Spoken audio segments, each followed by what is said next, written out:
Bien, pasamos entonces a la pregunta D. Dice, calcula la velocidad tanto del autobús como de cada viajero en cada instante, calculando la derivada de cada función espacio. ¿Por qué dice esto? Porque nosotros ya vimos, en realidad lo vimos reciencito en la clase 11, vimos que la velocidad es la derivada del espacio con respecto al tiempo. Entonces nos está preguntando la función velocidad, o sea, en cada instante de tiempo, cuál es la velocidad en cada instante de tiempo. O sea que nos está preguntando la función derivada del espacio con respecto al tiempo. Vamos a hacerlo para cada una de las funciones, son derivadas simples, fáciles, digamos, de hacer. Entonces, en el autobús la ecuación del movimiento es E igual a 40 sobre 225t cuadrado. La derivada del espacio con respecto al tiempo va a ser entonces esta constante multiplicada por 2 y eso multiplicado por t. Entonces nos queda 80 sobre 225 por t. ¿Sí? Para el viajero 1, la función espacio en relación al tiempo es 5.35t menos 37.45. Cuando derivamos, como es una función lineal, lo único que nos queda es la constante, 5.35. ¿Sí? La derivada de esta constante es 0, por supuesto. Bien, como era de esperar, ¿no? La derivada que representa la pendiente de la función me está dando la pendiente de la recta, por supuesto. Y aquí, nuevamente, la derivada de e con respecto a t es 8, y 8 es la pendiente de esta recta que me da el espacio. Aquí tengo e igual a 96, o sea, una constante, ¿sí? La derivada de una constante es 0. O sea, el viajero 3 está siempre quietito, tiene velocidad 0, ¿sí? Se queda en la parada. El viajero 4 tiene esta función cuadrática como función del espacio que él va recorriendo, y entonces derivamos, simplemente derivo este término, baja el 2 del t cuadrado y me va a quedar 200 sobre 529t menos 100 sobre 23 porque la derivada de t es 1, más nada porque la derivada de 95 es 0. Bueno, ya está. Deduce qué viajero alcanza el autobús suavemente y cuál no. Bueno, aquí la cuestión es primero entender qué quiere decir que un viajero alcanza el autobús suavemente, ¿sí? Bueno, con las herramientas que nosotros tenemos podemos entender que lo ideal es que los dos vayan a la misma velocidad, ¿no es cierto? Y que entonces en algún momento en que están a la misma velocidad el viajero se sube al autobús. En realidad lo ideal sería que el autobús pare y que el viajero lo pare y que se suba, pero bueno, estamos en esta situación. Entonces, dice, lo ideal es que el viajero vaya a la misma velocidad que el autobús en el momento del alcance. Por lo tanto, la razón, o sea, el cociente, la división, la relación entre estas dos velocidades debería ser 1.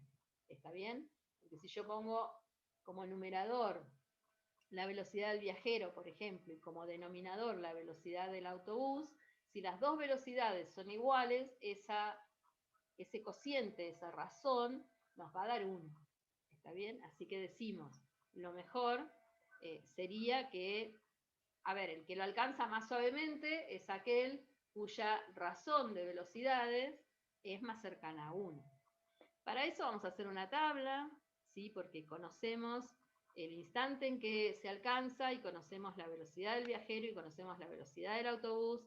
Entonces, bueno, ¿por qué conocemos la velocidad del viajero? Bueno, porque nosotros conocemos a partir del punto anterior la velocidad de cada viajero en cada instante, porque tenemos v como función de t.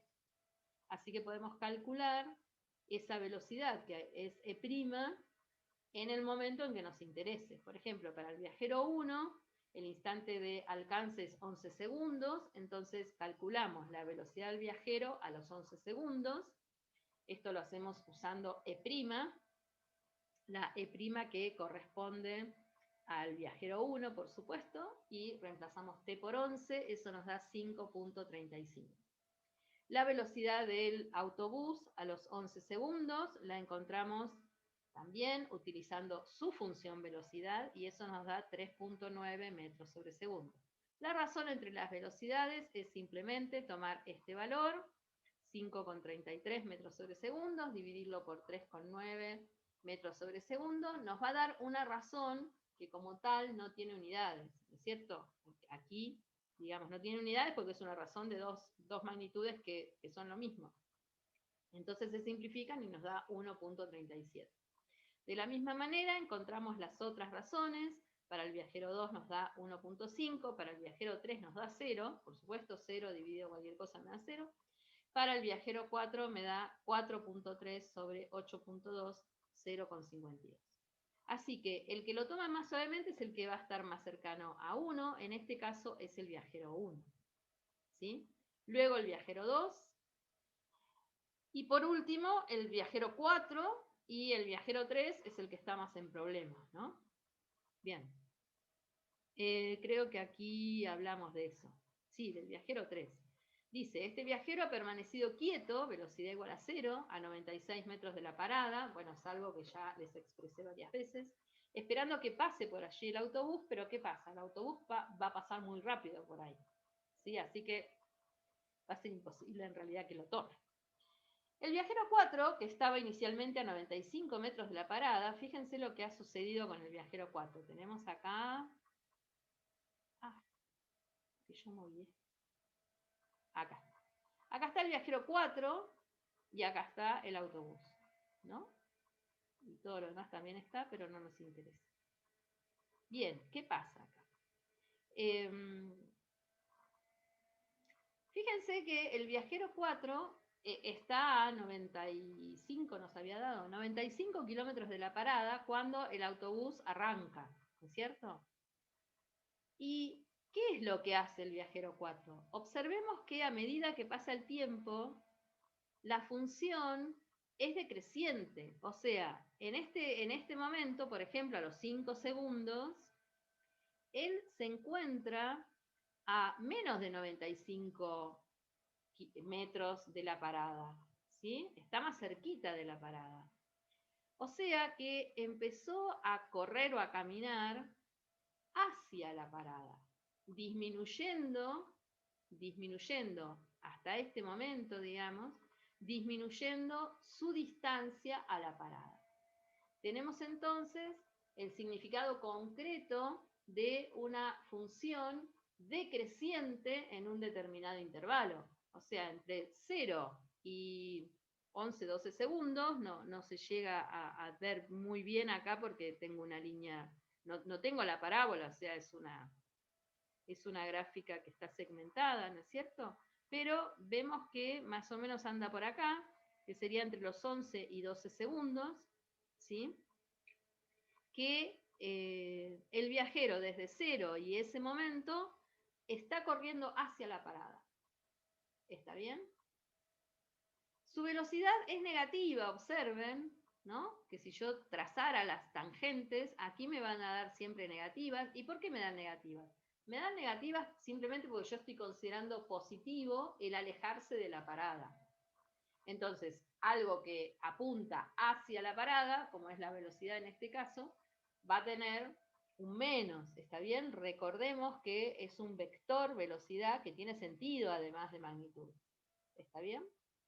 Bueno, entonces, hasta ese momento, que en todo caso después lo vamos a hallar, se acerca a la parada, pero después dice, no, voy a empezar a correr de nuevo el autobús a ver si lo alcanzo. ¿Sí? Se da cuenta de que no llega a la parada, estaba más o menos a un poco más de media cuadra y vio que el autobús ya había salido, entonces dijo, bueno, entonces lo empiezo a correr. ¿Qué quiere decir que lo empieza a correr? Que se da vuelta y empieza a correr para el otro lado, ¿sí? A ver si puede alcanzar al autobús. Así que en todo este intervalo, hasta que finalmente lo alcanza, ¿sí? A los 23 segundos, en todo este intervalo, su distancia a la parada aumenta porque él se empieza a alejar de la parada, ¿sí? Y fíjense que la velocidad es positiva, queriendo decir que va en el sentido de las cosas positivas. El sentido de las cosas positivas es alejarse de la parada. ¿Está bien? Bueno, eso está explicadito más o menos acá. Así que lo pueden leer despacito y lo pueden ir viendo. Es lo que yo les conté recién. El viajero 4, que estaba inicialmente a 95 metros de la parada, ha corrido en dirección a la parada. Observamos que su curva EDT es decreciente, es decir, se va aproximando a la parada. Y se ha vuelto para correr en la misma dirección del autobús, o sea, se paró y se dio vuelta, aproximadamente a los 11-12 segundos. Observamos que su curva comienza a crecer, o sea, es creciente en realidad. Y va aumentando su velocidad para el momento del encuentro. Si queremos obtener el instante en que se detiene y empieza a correr alejándose de la parada, ¿qué hay que hacer? Bueno, tenemos que plantear que v es igual a 0. O sea, el momento en que se paró. ¿Y qué es v igual a 0? Fíjense que quiere decir que estamos buscando el instante en que la derivada se anula. ¿Sí? O sea, estamos buscando el punto crítico. ¿Está bien? Estamos buscando cuándo llega a estar lo más cerca posible de la parada, ¿está bien? Que en este caso va a ser entonces un mínimo, y por eso digo que vamos a ver que efectivamente en el momento en que la derivada se anula, en ese momento va a pasar de negativa a positiva. ¿Sí? Bueno, hacemos los cálculos, la derivada ya la teníamos, planteamos que sea igual a 0, o sea, lo que estoy buscando acá es un punto crítico. ¿Está bien? La derivada igual a 0. Fíjense, la derivada igual a 0 tiene acá una interpretación física, que es velocidad igual a 0. Se para, se da vuelta y empieza a correr en la otra dirección. ¿Sí? Entonces pasa, la velocidad pasa de ser negativa, porque estaba dirigiéndose hacia la parada, toca el 0, el viajero se detiene, se da media vuelta y empieza a correr hacia el otro lado, con lo cual la velocidad empieza a ser positiva. Bueno, si uno hace las cuentas nos da 11,5, así que estaba bastante bien, ¿sí? Por las dudas nos fijamos cuál es la velocidad antes. La velocidad antes, en realidad no me interesa cuál es, sino cómo es el signo, ¿sí? El signo es negativo, la velocidad en un instante después es positiva, o sea que efectivamente, no lo digo, pero efectivamente hemos encontrado un mínimo, ¿sí?, para el espacio que separaba a la persona, al viajero número 4 de la parada. Bueno, este entonces es un ejemplo concreto donde hemos hecho algunos de los ítems que habíamos aprendido como estudio de una función, ¿sí? Espero que vean que eso que parecía que para qué lo hago, en realidad lo habíamos hecho simplemente porque lo estábamos aprendiendo y porque necesitábamos ejercitar. Ahora lo vemos en una situación concreta y espero que puedan sentir el placer intelectual de resolver esta situación en forma matemática, una forma de lo más eficiente y además elegante. Bueno, espero sus consultas en el foro. Cariños.